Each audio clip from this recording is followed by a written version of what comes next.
저희 교회가 선한목자교회에서 영적인 굉장히 좋은 유산들을 많이 받고 또 누리고 있는데, 제자훈련 교제도 그렇지만 저희 교회 등록하시면 1:1 양육 교제에 양육을 하게 됩니다. 그리고 그 양육을 통해서 우리의 믿음이 처음서부터 다시 한번 점검해 보자. 어떤 이유에서든 우리가 다시 시작할 수 있는 계기가 이 교회를 옮길 때, 혹은 믿음 생활을 오랫동안 쉬다가 다시 시작하게 될 때 다시 한번 필요하겠다는 생각이 들었습니다. 구원을 다시 받는다라는 개념은 아니고 다시 한번 점검해 보자. 우리가 세례를 받고 집사님, 권사님, 장로님이 되셨다면 복음을 다시 점검할 이유는 없겠죠. 구원을. 근데 그럼에도 불구하고 우리가 많이 식어져 있다면 10주 동안의 양육으로 우리가 같이 점검을 하게 되는데, 이 수요 예배 때 10주 동안 진행되는 말씀의 방향이 어떻게 하면 양육을 우리가 잘 나눌 수 있을까, 양육 교제의 내용을. 그리고 이제 이게 녹화가 되어서 실제로 저희 교회 등록하시는 분들이 필요하시면 들으실 수 있도록 인터넷에 게시되는 것 때문에 계속 지금 진행되고 있습니다. 오늘 7번째 시간인데요, 구원받은 성도는 기도의 응답을 받습니다 라는 제목입니다. 오늘 영상 간단하게 준비해 봤는데 짧습니다. 원래는 한 15분 정도 강연인데 짧은 동영상을 이렇게 편집을 해서 듣게 되는데, 이 김세진, 이제는 청년입니다. 21살이 되었으니까 이걸 지금 할 때에는 한 17세, 18세 정도에 했던 것 같습니다. 태어날 때부터 장애가 있어요. 다리가 이제 짧고, 그러다 보니까 이제 로봇 다리라고 하죠. 다리 의족인데 이제 어떤 로봇을 이용해서 다룰 수 있는 그걸 하기 위해서 여러 번의 수술도 하게 되고, 그리고 장애인으로서 국가대표 수영 선수도 하게 되고, 그 패럴림픽이나 이런 데 나가서 메달도 따게 되고 국가대표 선수이기도 합니다. 독실한 크리스찬이기도 하고, 고아원에 버려져 있는 그런 아이를 양엄마 되는 또 양정숙 집사님이라는 분이 정성껏 또 키우고, 믿음의 간증이 참 많은 그런 친구입니다. 그런데 어리지만 젊지만 이 친구가 고통을 통해서 누렸던 그런 마음이 너무 귀해서 잠깐 우리 같이 보고 그리고 말씀 나누겠습니다. 무릎 밑으로 다리가 없어요. 그래서 두 다리가 다 이제 인조 다리입니다. 로봇을 이용해서 걷게 되는데, 그 양어머니가 아이에게 그렇게 수술을 해주는데 아이가 점점 자라지 않습니까? 자라니까 의족도 바뀌어야 되잖아요. 근데 의족이 그냥 끼면 되는 게 아니라 이 살에 맞춰서 이 접합 부분을 계속 조절해야 되는데, 아이가 자라니까 거기에 맞춰서 계속 수술을 해줘야 하는 거예요.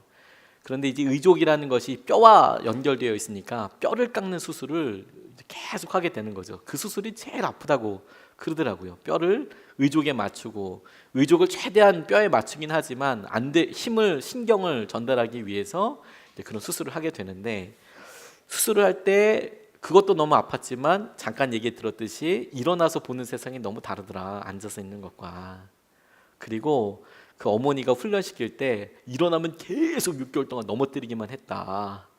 그리고 마지막에 걷는 거 중요하지 않다. 네가 걷다가 넘어졌을 때 다시 일어날 줄 아는 게 중요하다. 네가 넘어지는 거 괜찮다. 그건 별거 아무것도 아니다. 다시 일어나는 게 중요하다. 또 하나, 혹여 못 일어날 경우에 누군가에게 손을 내미는 것도 용기 있는 일이다. 전 기도를 생각하면서 주님께서 우리에게 딱 이런 말 하시는 것 같아요. 기도가 응답이 되고 주님께서 살아계신 하나님이라는 것을 한번 경험하게 되면 그 다음부터는 시키지 않아도 기도합니다.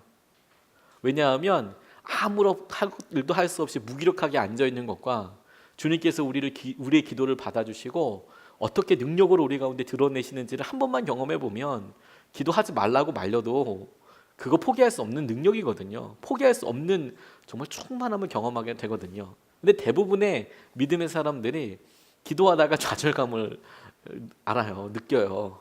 그러니까 왜 기도가 응답이 안 되냐, 우리 자녀는 왜 변하지 않고, 재정은 왜 풀리지 않냐, 사업은 왜 이런 것이냐, 왜 부부 관계는 해결되지 않느냐.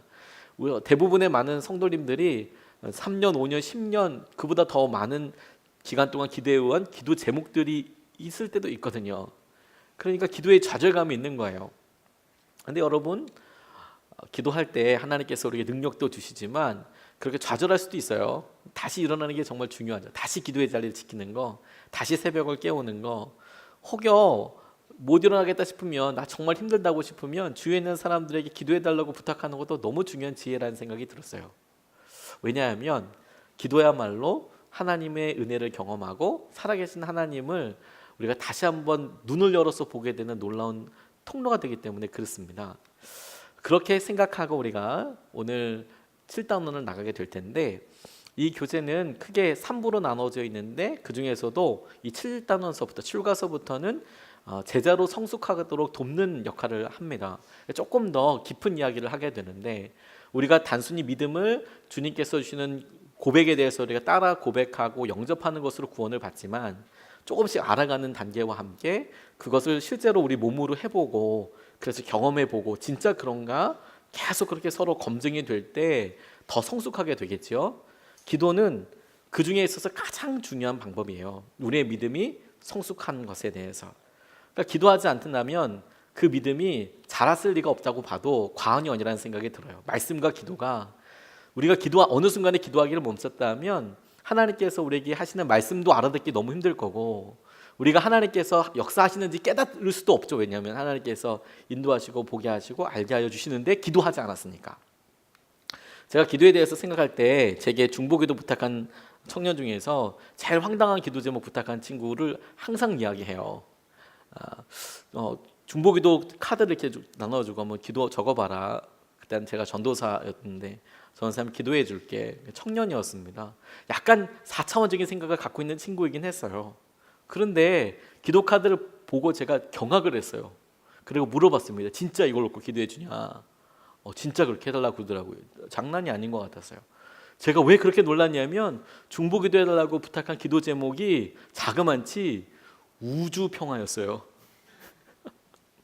전 세계 평화도 아니고 우주 평화. 제가 물어봤어요. 외계인이 침공한다냐? 이게 갑자기 우주 평화냐? 그리고 도대체 우주 평화는 어떻게 돼야 이게 응답이 되는 건지 아냐? 제가 너무 충격적이었습니다. 제가 그 친구 이름도 잊어버리지 않고 기억하고 있어요. 우주 평화, 딱 4글자로 정말 당황스럽더라고요. 일단은 뭐 응답이 된다고 하더라도 이걸 알 수 있는 방법이 굉장히 어렵겠죠. 아직까지 우주에 전쟁이 일어나지 않는 걸로 봐서 일어날까 싶기도 하지만, 아무튼 그거 어떻게 응답되는지 알까요? 그런데 실제로 우리가 기도를 그렇게 뭉뚱그려서 합니다. 아침에 일어나서 하나님 오늘 나 지켜주십시오. 하나님께서 지켜주시죠, 날마다. 그렇죠? 그런데 밤마다 주무실 때마다 오늘도 하나님이 날 지켜주셨어, 이런 감격과 이렇게 기도가 응답됐어 라는 것을 스스로 자각하고 주무시는 경우는 없더라. 우리의 기도 제목이 베이그하고 어렴풋하고 싸잡아서 하나님 우리가 다 그렇게 행복하게 두리뭉술하게 이렇게 기도하고 나면 이게 도대체 어떻게 응답이 됐는지 모르고 그냥 그렇게 지나가게 되는 거죠. 그러니까 문제는 기도가 응답되는 것도 모르고 안 되는 것도 모르고 기도를 하더라도. 그래서 우리가 오늘 구원받은 성도에게 기도에 응답이 있다, 이게 이 교재에서는 초신자들에게 이야기하는 것이지만, 우리가 처음부터 다시 한번 이 기도에 대해서 점검해보고 함께 기도할 수 있으면 좋겠습니다.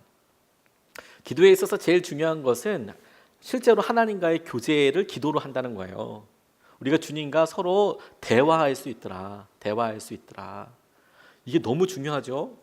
주님과 일방적으로 주님께 우리가 듣는 것도 아니고, 우리가 주님께 일방적으로 말씀을 드리는 것도 아니고, 주님께서 우리에게 말씀하시고 우리가 주님께 또 말씀드리고, 그리고 그것이 서로 오고 갈 수 있다. 그게 인격적인 만남이라는 거예요.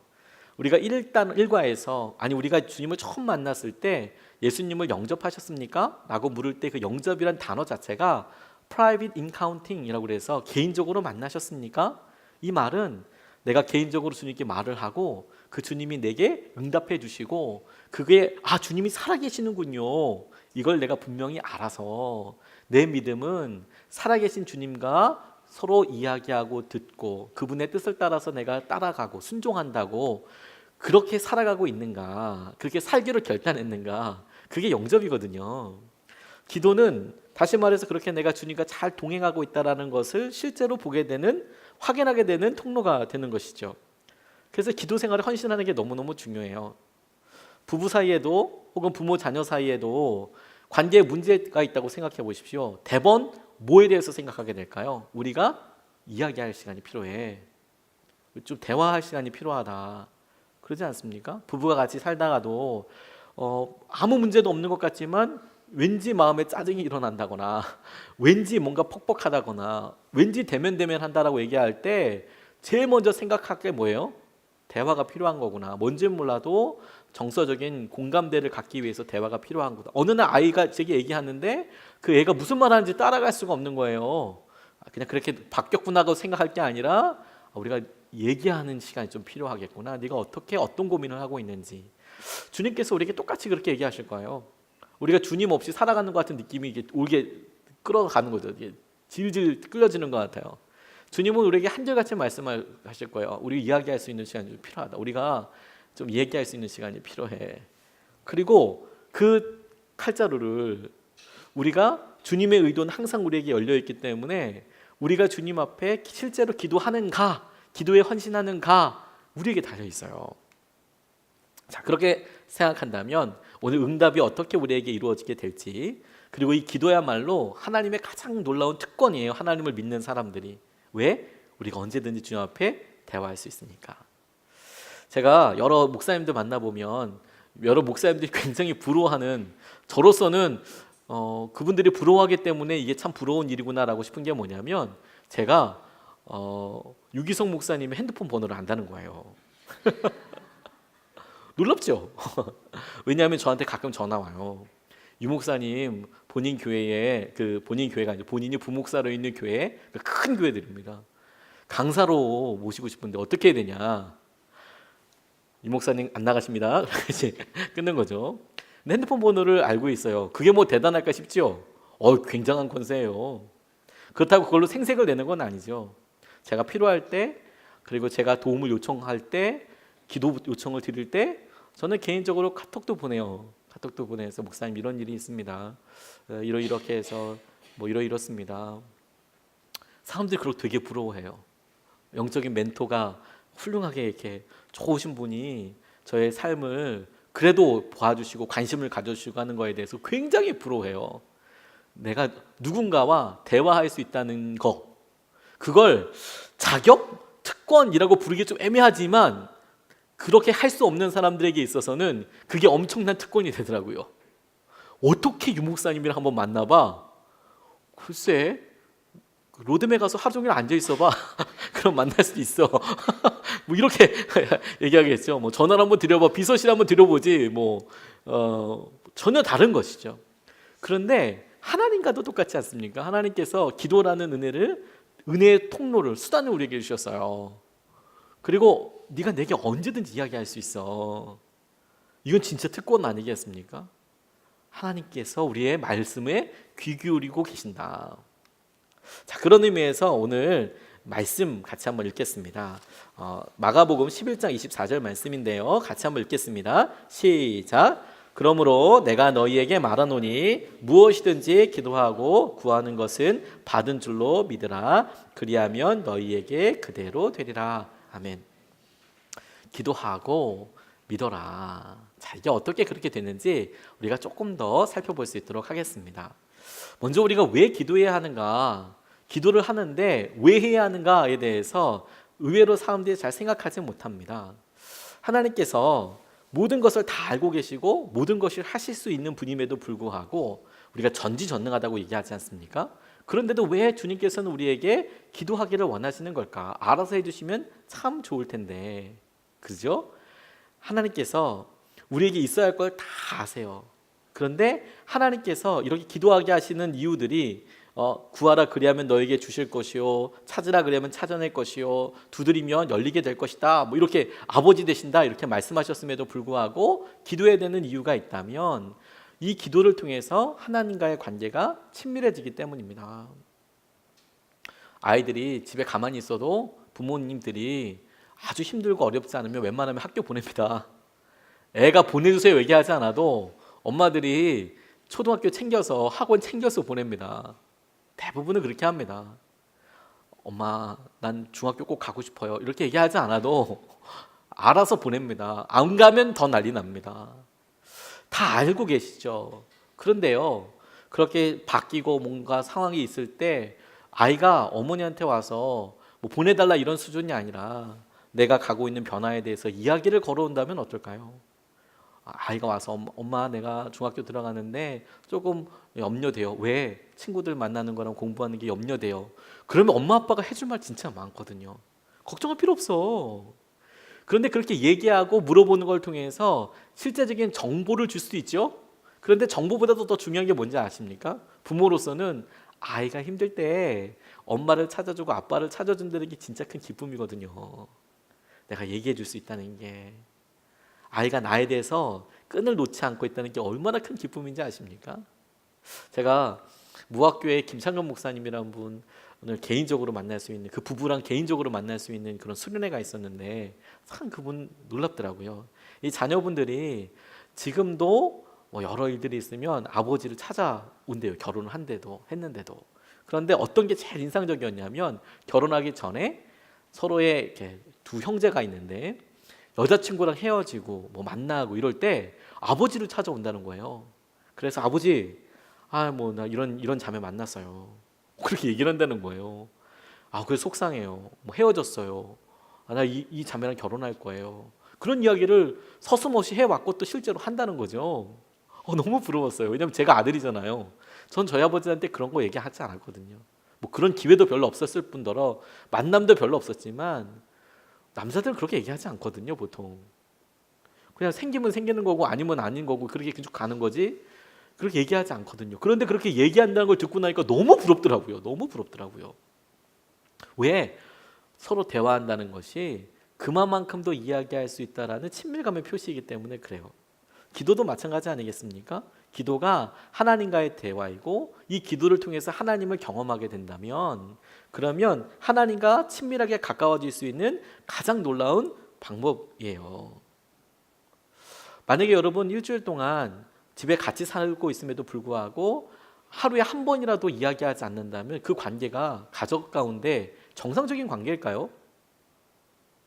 만약에 내가 사랑하는 아내와 남편과 자녀들과 정말 더 친밀하게 된다면 시간을 결단하고 나서라도 내가 기다리지 않을까요?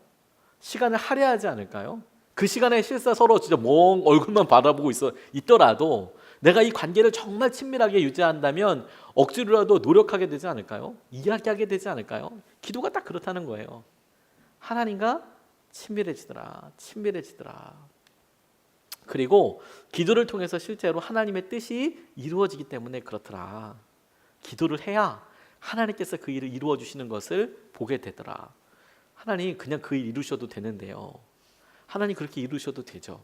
실제로 그렇게 이루시는 일이 더 많을 거예요, 여러분. 그럼에도 불구하고 우리의 기도를 필요로 하시는 이유가 뭔지 아십니까? 하나님은 당신께서 이루시는 그 일에 우리가 같이 동참하기를 원하세요. 우리가 증인되길 원하세요. 왜? 그렇게 동참하는 사람, 증인이 있어야 많은 사람들이 그 하나님께서 그렇게 일하고 계신다는 것에 대해서, 일을 이루고 계신다는 것에 대해서 모르잖아요. 그 일에 증인이 있어야 그 똑같은 이야기를 그 사람들의 수준과 상황에 맞춰서 이야기해 줄 수 있지 않습니까? 그게 너무 중요한 거거든요. 그리고 그렇게 연약하지만 같이 살아갈 수 있다는 거. 기도해야 하나님의 뜻이 이루어지더라. 그래서 언제 기도해야 하는가? 그러면 기도가 하나님을 경험하게 되고 그렇게 되는 거라면, 친밀하게 되는 거라면 언제 기도해야 될까? 항상 기도해야 된다 이렇게 이야기하지만 이때 이 항상이라는 것을 조금 더 다른 의미로 all the time, 그냥 끊이지 않고 이렇게 생각하기보다 언제든이라고 이야기해보면 훨씬 더 마음에 와서 닿습니다. 항상이라는 표현을 all the time, 쉬지 않고 계속이 아니라 언제든지, anytime, 네가 원하는 언제라도, 네가 원하는 언제라도 너 나한테 기도할 수 있다라고 이해하면 이 항상이라는 말이 진짜 굉장히 놀라운 은혜예요. 항상 기도해야 한대요. 그게 뭐냐면 우리가 시험에 들고 연약하면 제일 안 되는 게 뭐냐면 기도거든요. 그러죠? 피곤하고 일이 많고 그러면 일단 제일 먼저 하나님 죄송합니다. 기도 시간부터 확 줄거든요. 뭐 새벽 예배든 나 혼자 기도하는 것이든 그게 뭐 거의 사인입니다. 거의 100%입니다. 그런데 거기서 나올 수 있는 방법은 뭘까요? 기도하는 것밖에 또 방법이 없어요. 다른 방법이 있지 않습니다. 어떤 뭐 왕도가 있는 게 아닙니다. 사람과 친밀하게 있을 때는 방법은 같이 있는 것밖에 방법이 없습니다. 뭐 다른 방법은 없어요. 이게 모르죠. 뭐 무당이나 잡신들을 섬기는 사람은 앞에 제사상 해놓고 이렇게 뭐 돈 복채 같은 것도 이렇게 하고 이렇게 신을 얼러서 달래서 나를 어떻게 좀 복을 달라고. 하나님은 그렇지 않습니다.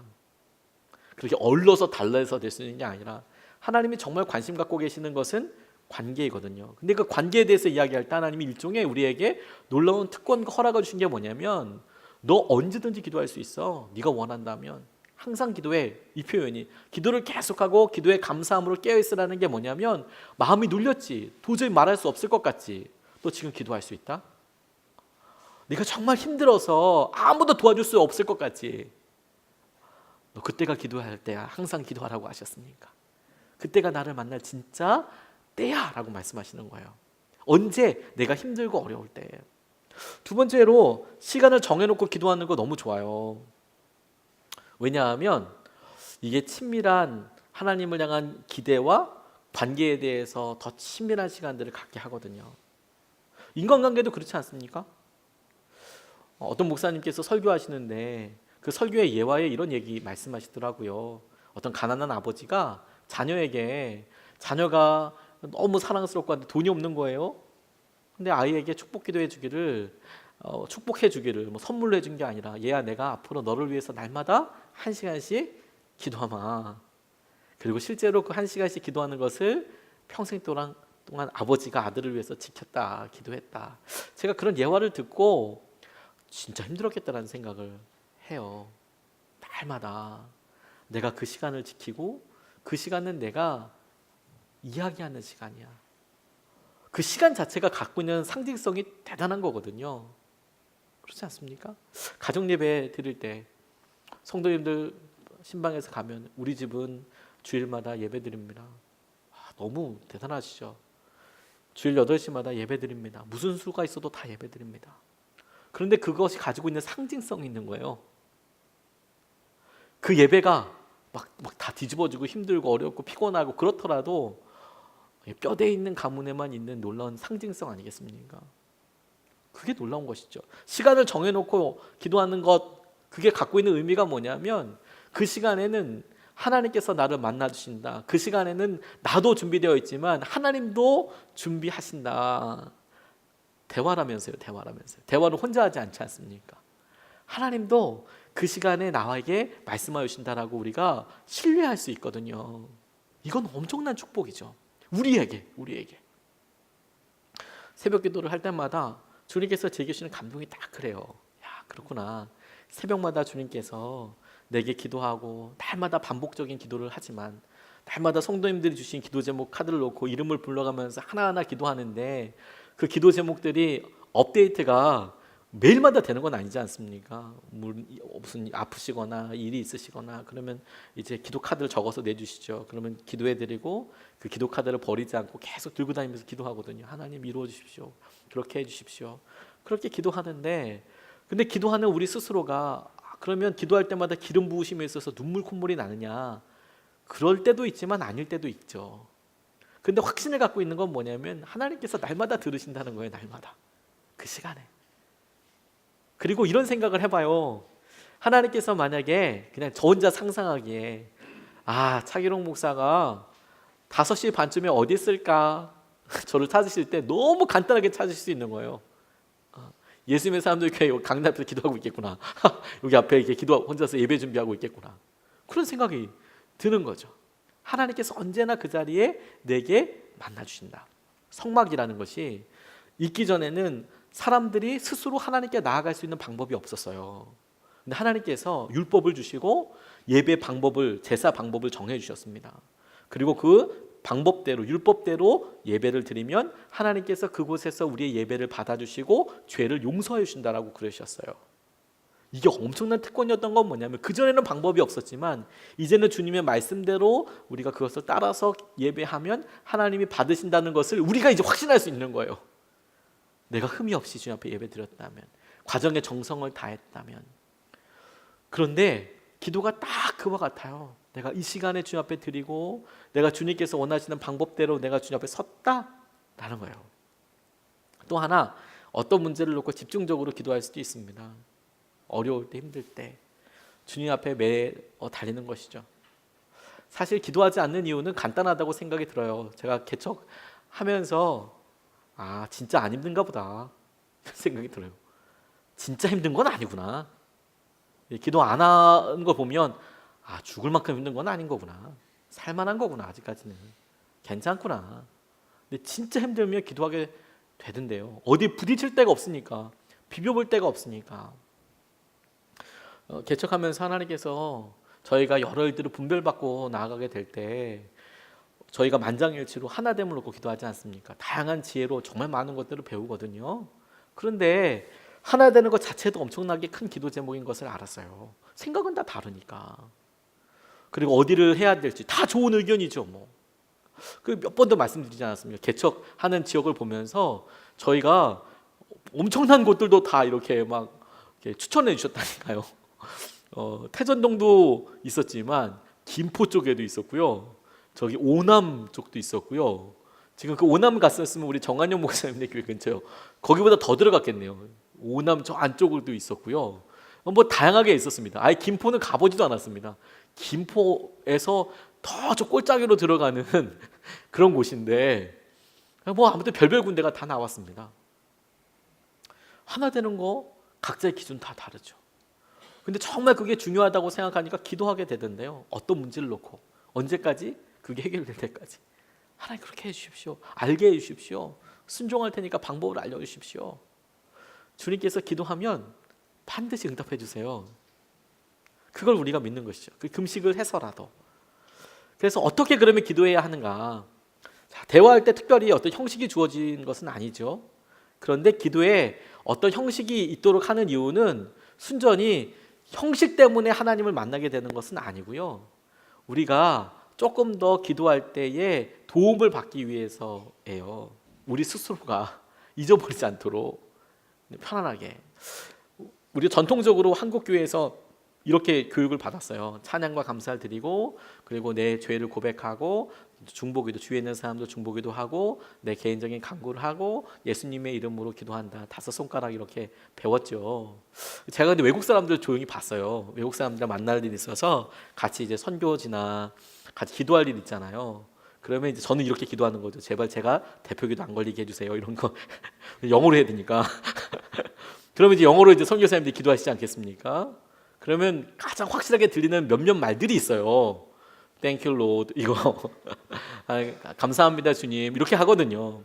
그런데 되게 특징적인 게 있어요. 외국 사람들, 그러니까 선교사님들, 외국분들, 외국 목사님들이 기도하실 때 특징이 뭐냐면 굉장히 편안하게 하시고 일단 Thank you, Lord도 시작해요. Thank you, Lord. 어쩌고 Thank you, Lord. 어늘 만남이 어떻게 되시고 하나님 Thank you 다 무조건 Thank you로 다 하고 그다음에 In the name of Jesus, we all say Amen 하고 끝나요. 맨 끝에는 예수님의 이름으로 기도했습니다. 그러니까 그냥 다 똑같이 있는 거고 In Jesus name, Amen 하기도 하고. 근데 특정적인 건 뭐냐면 다 Thank you, Thank you, Thank you, Thank you, Lord예요. 5가지 이거 특별히 형식이 없더라고요. 외국 분들은 굉장히 자유하게 기도하시더라고요. 특정한 방식이 있는 건 아닙니다. 근데 그럼에도 불구하고 이렇게 방법을 가져보면 그러면 잊어버리지 않는 것 같아요. 하나님께서 내게 주시는 것들 편하게. 그러니까 핵심은 대화인 것 같아요. 더 깊이 얘기하기 위해서 대화인 것. 그래서 하나님께서 이런 기도에 대해서 응답을 해서 우리가 명심해야 될 것 몇 가지를 살펴보고 마치려고 하는데요. 하나님의 뜻대로 기도해야 한다. 요한일서 5장 14절 말씀 우리 같이 한번 읽어보겠습니다. 시작. 그를 향하여 우리가 가진 바 담대함이 이것이니 그의 뜻대로 구하면 아멘. 그의 뜻대로 무엇을 구하면 들으심이라 이렇게 말씀하셨습니다. 하나님의 뜻대로 구하면 응답해 주신다. 사실 저는 이 말씀 가지고 실험을 좀 많이 했습니다. 하나님의 뜻대로 구한다는 것은 어떤 의미일까? 왜냐하면 대부분 우리가 기도할 때 하나님의 뜻대로 구하고 싶지 않은 것은 아니거든요. 근데 우리가 기도할 때 어떤 마음이 드냐면 내가 지금 기도하는 게 하나님의 뜻에 맞을까 안 맞을까 가지고 우리는 주로 질문을 많이 해요. 하나님, 제가 재정을 놓고 기도하는 것이 하나님의 뜻일까요? 아닐까요? 하나님의 뜻이었으면 좋겠습니다. 그래서 막 이제 말씀을 찾으세요. 말씀을 붙잡고 주장해서 기도하려고. 좋은 방법, 그러니까 뭐 그런 노력 자체가 저는 나쁘지 않다고 생각합니다. 근데 하나님의 뜻대로 기도할 수 있는 방법에 하나님의 마음을 우리가 먼저 알았으면 좋겠어요. 기도가 대화라고 말씀드렸지 않습니까? 대화라고 말씀을 한 거 이해해 보면 하나님의 뜻대로 기도한다는 것이 어떤 의미인지 아주 쉽게 알 수 있습니다. 제가 만약에 우리 권사님이랑 집사님이랑 이야기를 한다고 생각해 보세요. 그러면 제가 하고 싶은 말이 있지 않겠습니까? 뭐 물어보고 싶은 말도 있고, 뭐 어떠셨어요? 건강은 어떠세요? 그때 기도 부탁하셨는데 기도는 잘 응답이 되셨나요? 뭐 이런 식의 응답과 생각들을 물어볼 수 있겠죠. 제가 하고 싶은 말이 있겠죠. 근데 반면에 저랑 이야기하는 집사님도 권사님도 제게 이야기하고 싶은 게 있지 않겠습니까? 만났는데 제가 말을 거니까 목사님 이번에 이런 일이 있는데 저희 집에 와서 한번 예배 한번 드렸으면 좋겠습니다. 집사님, 목사님 이렇게 기도해 주셨으면 좋겠습니다. 그러니까 제가 의도가 있듯이 그분도 제게 어떤 뜻이 있겠죠. 하나님의 뜻대로 기도하는 것에 대해서 생각할 때 제가 분명히 하나님께 기도하고 싶은 내용이 있지 않겠습니까? 그러니까 기도하겠죠. 근데 그게 대화라고 생각하면 제가 기도할 때 하나님도 제게 하고 싶은 말이 있지 않으시겠습니까? 하나님이 제게 꼭 하고 싶은 말이 있을 거예요. 제가 뺀질뺀질해서 기도하지 않는다면 고난을 주실 수도 있죠. 왜? 그래야 기도하니까. 대부분 우리가 부모로서 자녀들이 대화를 아예 안 하려고 그러는 거예요. 그러면 애들이 어떻게 하면 부모님한테 이렇게 얼굴을 비치면서 이야기를 걸어오죠? 용돈을 끊어버리면 돼요. 그냥 빡 끊어버리면 그러면 와서 뭐가 불만이냐, 뭐가 잘못한 거냐, 뭘 하나 딱 끊어버리면 그러면 와서 얘기합니다. 하나님도 웬만해서 우리가 잘 주님 앞에 나오지 않으면 고난이라는 특별한 통로로 살짝 이렇게 드라이브를 걸어주시죠. 그러면 다 나와서 기도합니다. 자녀들 살짝 드라이브를 걸어주면 부모들은 막 눈물로 와서 기도합니다. 그런데 그렇게 기도하고 나면 특이한 건 뭐냐면 그 아픈 것, 고통만 이겨내는 게 아니고요. 하나님의 마음을 구하게 돼요. 사라가 자식 없어서 하나님께 울면서 기도했습니다. 분인나로 인하여서 마음이 막 그냥 너무 힘들었거든요. 한나가 그렇게 기도하는데 와서 기도하다 보니까 하나님 마음도 구하게 되는 거예요. 그러니까 뭐라고 고백하냐면 나 아들 없는데요, 하나님. 내게 아들 주시면 하나님께 아들 드릴게요. 그 아들 드릴게요. 하나님께도 사람이 필요하겠네요. 나는 내 자식 없다고 생각했는데 하나님께도 사람이 없네요. 제가 이 아들을 하나님께 드릴게요. 이렇게 고백하게 되거든요. 처음에는 자기가 할 말로 와요. 그런데 기도하다 보면 하나님께서 원하시는 뜻을 봐요. 하나님의 뜻대로 기도한다는 게 뭐냐면 기도할 때 물어보는 거죠. 하나님, 제가 너무 힘들어서 왔습니다. 그렇게 기도할 수 있겠죠. 한 번만 물어보면 어떨까요? 하나님은 제게 어떤 말씀하기 원하십니까? 하나님, 제가 어떻게 순종하기 원하십니까? 하나님, 제가 뭘 깨닫기를 원하십니까? 지금 이 상황에서 제가 무엇을 깨닫고 누구를 만나고 어떻게 행하기를 원하십니까? 근데 모르니까 물어볼 수밖에 없지 않습니까?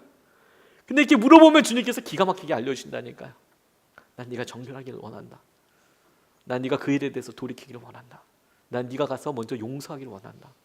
나는 네가 그 일에 순종하기를 원한다. 하나님께서 물어보면 아마 그냥 바로 생각나게 하십니다. 하나님의 뜻대로 기도한다는 것은 저는 그렇게 이해했어요. 막 하나님의 뜻대로 이게 내가 지금 기도하는 게 하나님의 뜻인지 아닌지 찾고, 그것도 방법이지만 너무 많이 해야 되지 않습니까? 그럴 때는 기도하러 오셔서 주님께 물어보세요. 하나님은 제게 뭘 원하십니까? 주님의 뜻은 무엇입니까?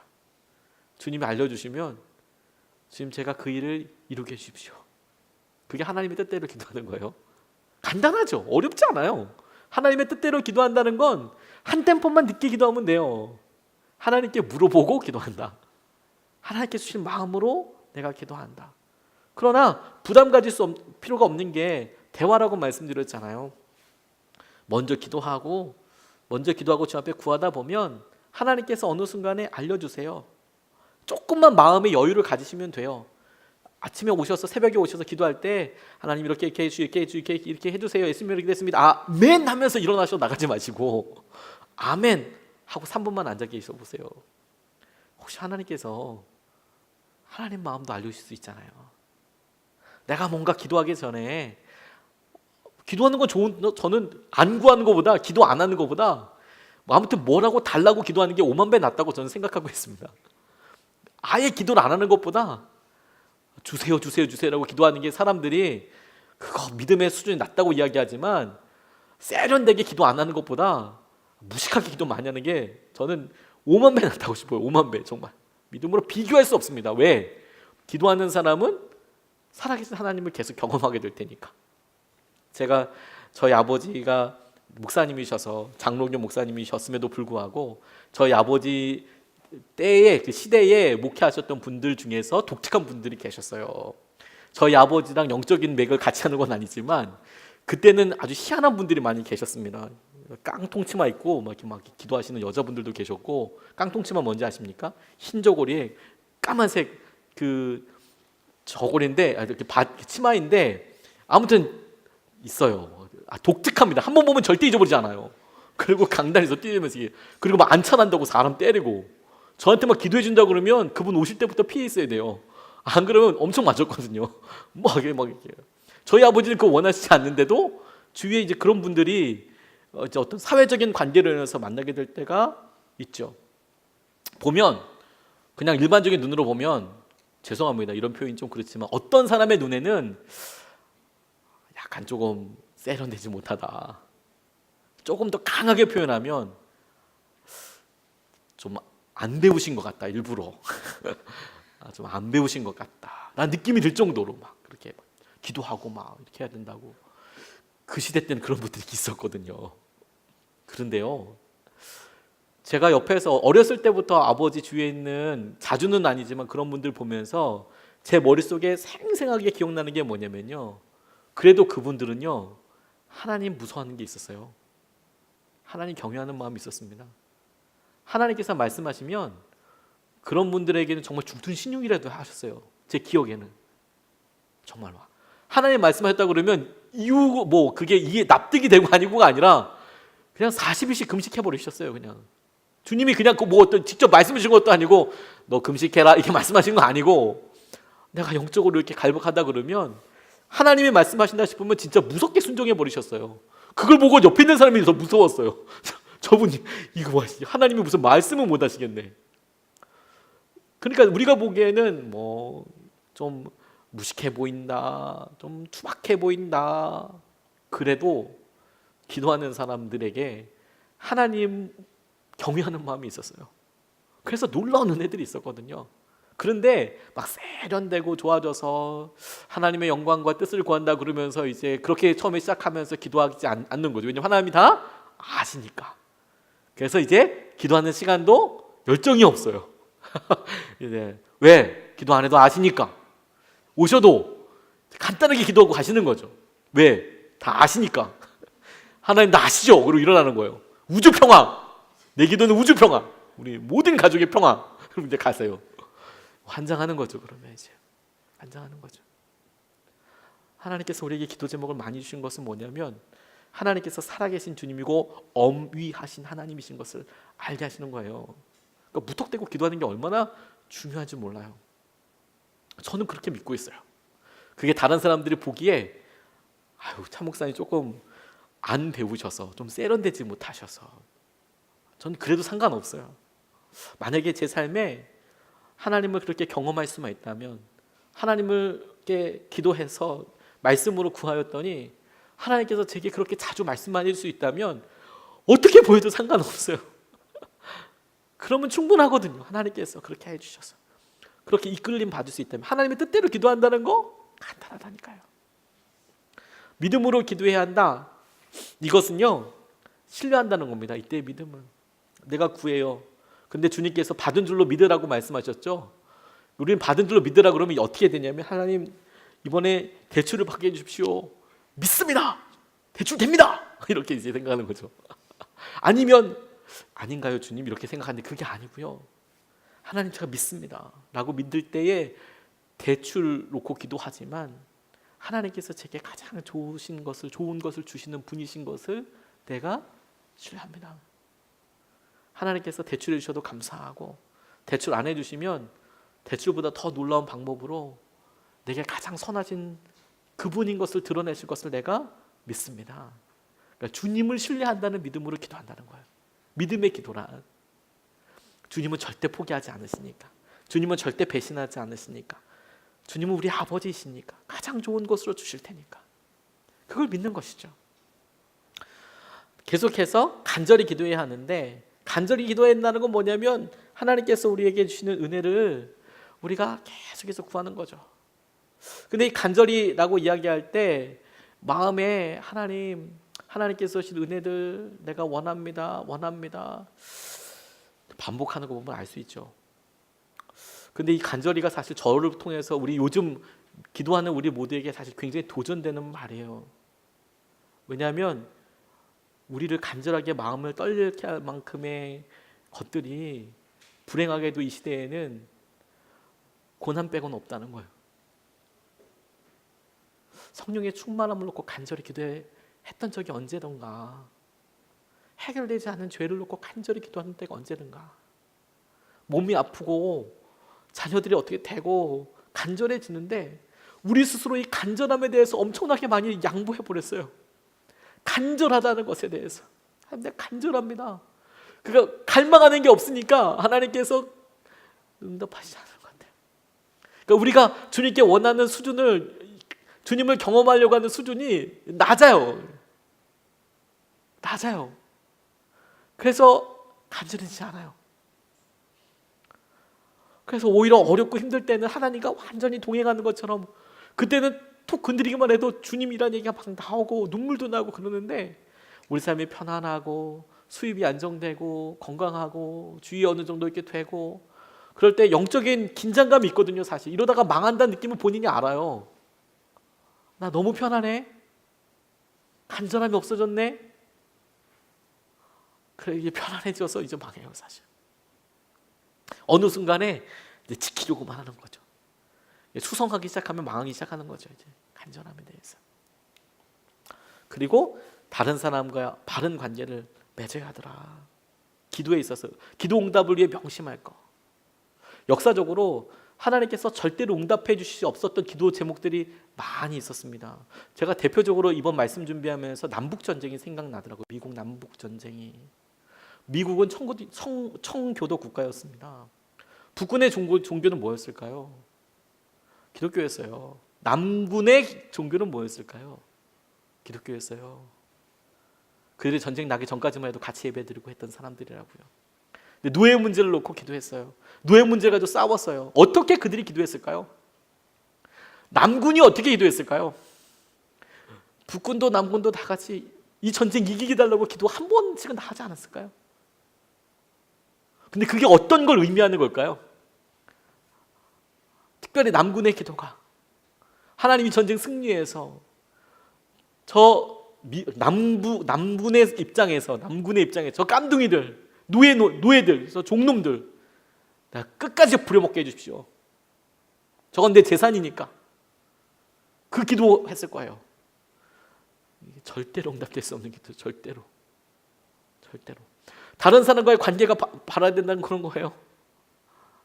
그 관계가 다르다면 어떻게 응답해 줄 수 있겠습니까? 막 기도하는 거죠. 하나님 저것이 완전 멸망하게 해주십시오. 막 이런 식으로. 그들이 하나님의 사람인 것 잘 몰라요. 요나가 니느웨 성에서 막 탱자탱자 막 하나님께 화내고 막 이러고 있었던 이유가 뭐냐면 니느웨 사람들과 관계가 바르지 않았어요. 용서할 수가 없었어요. 그러니까 막 불평하고 있는 거예요. 그러니까 요나가 했던 기도가 응답이 되겠어요, 안 되겠습니까? 될 리가 없습니다. 될 리가.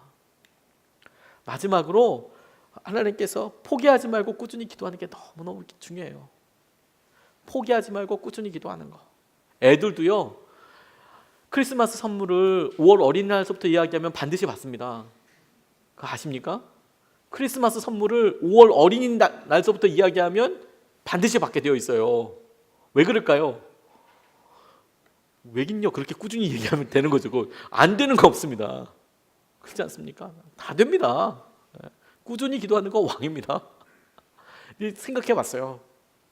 우리가 날마다 드리는 기도가 하나님께 제가 자유함을 누리고 기도하는 이유가 날마다 제가 기도하는 자리에 하나님께서 위로를 주실 때도 있지만 그냥 밍숭밍숭 그날 기도해야 될 분량을 다 채우고 일어나는 경우들도 있거든요.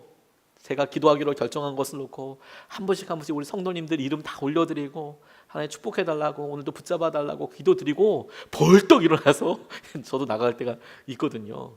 왜냐하면 그 다음은 이제 아침 수업도 또 제가 해야 될 일들이 있으니까 그렇게 하는데 근데 제 안에 그렇더라도 꾸준히 드리는 기도가 얼마나 중요한지 몰라요. 왜냐하면 제가 어느 순간이라도 그렇게 기도할 때 하나님께서 제게 생각으로 마음으로 그런데 얘야 네가 지금 이름 불러 그 기도하는 사람에게 있을 일이 이렇다라고 말씀해 주실 수 있을 테니까 뿐만 아니라 그렇게 날마다 드리는 그 기도의 어느 즈음에 기도한 것으로 하나님께서는 마침내 응답도 해주실 수 있을 테니까. 김하중 대사님한테 이 꾸준한 기도에 대해서 정말 많이 배웠어요. 이분이 간증 집회 때 이런 이야기 하시더라고요. 나라의 중요한 일을 놓고 중국 사람을 만나야 하는데 이게 설득하는 게 진짜 힘든 거죠. 중국 공산당 거기에서 굉장히 높은 간부들이 그냥 부탁한다고 이도 안 들어가죠. 그런데 염려 없이 걱정 없이 만났다는 거예요. 왜? 자신이 있었대요. 뭐가?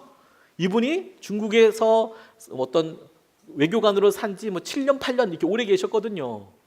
그런데 그 전부터 자기가 중국 통이 되어야겠다라고 결단하고 신문에 나오는 사람들 이름 불러가면서 기도했다는 거야. 원자버부터 시작해서 막 날마다 그 사람들이랑 일면식도 없는데 자기가 만났던 사람들 이름 불러가면서 그렇게 기도해 보니까 김하중 전 대사님 이야기로는 대충 하루 아침 저녁으로 기도하다 보니까 하루에 2번씩 기도했는데 그렇게 10년 기도하니까 대충 기도해도 한 7,000번 기도했다는 거예요. 6,000번, 7,000번. 그런데 이분이 그렇게 얘기하시는 거예요. 내가 그 사람에서 7,000번 기도했는데 그 사람이 응답 안 하겠냐. 좀 그렇게 얘기하시는데 깜짝 놀랐어요. 아, 그렇구나. 간단한 거구나. 횟수가 중요한 건 아니지만 하나님께서 꾸준한 기도를 왜 안 들으시겠나. 기도하고 낙심하지 말아야 될 것에 대해서 비유로 말씀하실 때에 날마다 기도하는 게 정말 중요한 거죠. 이번에 화요중보 하는데 우리 화요중보 오신 분들이 제가 인상이 되게 좋다고 이런 말 제가 직접 하기엔 진짜 낯뜨겁지만 고생도 안 하시고 방황도 안 하시고 이렇게 이야기하셔서 저 속으로 정말 죽을 뻔했습니다. 고생도 많이 하고 방황도 많이 하고 정말 힘든 시간들을 많이 보냈는데 저희 부모님이 저희 어머니가 정말 눈물로 많이 기도해 주셨어요. 돌아오게 달라고 돌아오게 달라고. 이상하죠. 목회자 자녀로 계속 태어나서 자라서 평생 그렇게 자랐는데 20대 폭풍 같은 시기를 보내고 뭐 난리 버거지 치고 뭐 그렇게 지내는데 그 전에는 하나님 우리 부모님이 그래도 저 되게 해달라고 뭐 잘 되게 해달라고 기도하셨겠죠. 그런데 20대 때는 정말 뜨겁게 기도하셨거든요. 그리고 돌아올 것 같지 않았어요. 저는 대학원 들어가서 유학 깔끔하게 가서 우리나라에 돌아오고 싶지 않았거든요. 그래서 공부도 열심히 해서 정상적으로 잘 밟고 있었거든요. 근데 하나님 만나고 나서 다 바뀌었잖아요. 목회하고 있잖아요 지금. 제 친구들은 지금도 다 안 믿어요. 제가 목회하는 거.